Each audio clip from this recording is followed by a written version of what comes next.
கர்த்தருடைய ஜனமே, உங்களை சுத்தி லோத்துக்கள் முன்னேறும் பொழுது, உங்களை சுத்தி ஏசாக்கள் முன்னேறும் பொழுது, உங்களை சுத்தி ஏதோமியர்கள் கொடி கட்டி பறக்கும் பொழுது உங்களுக்குள்ள கேள்வி வந்துடக்கூடாது.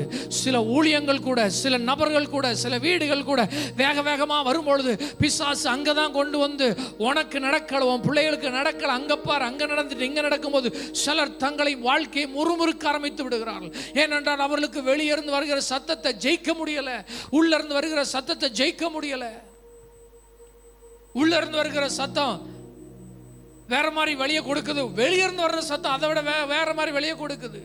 என்னாச்சும் வாழ்க்கை இப்படி ஆச்சு, நீ எடுத்த தவறான தீர்மானங்கள் இப்படி ஆயிட்ட, நீ கர்த்தருக்கு காத்திருந்ததுனால என்ன கிடைச்சிச்சு, இப்படி பல சத்தங்கள் வெளியே வரும்பொழுது அநேகர் முறுமுறுத்து வேதத்தை மூடி வைத்து தேவனை விட்டு தூரமாய் போகும்பொழுது காலையில் கர்த்தர் நமக்கு ஒரு ஆலோசனை கொடுக்கிறார். மகனே மகளே, இந்த வரலாற்றை நீ திரும்பி பாரு, எங்கேயும் கர்த்தருடைய ஜனம் வெட்கப்பட்டதாக சரித்திரம் இல்லை.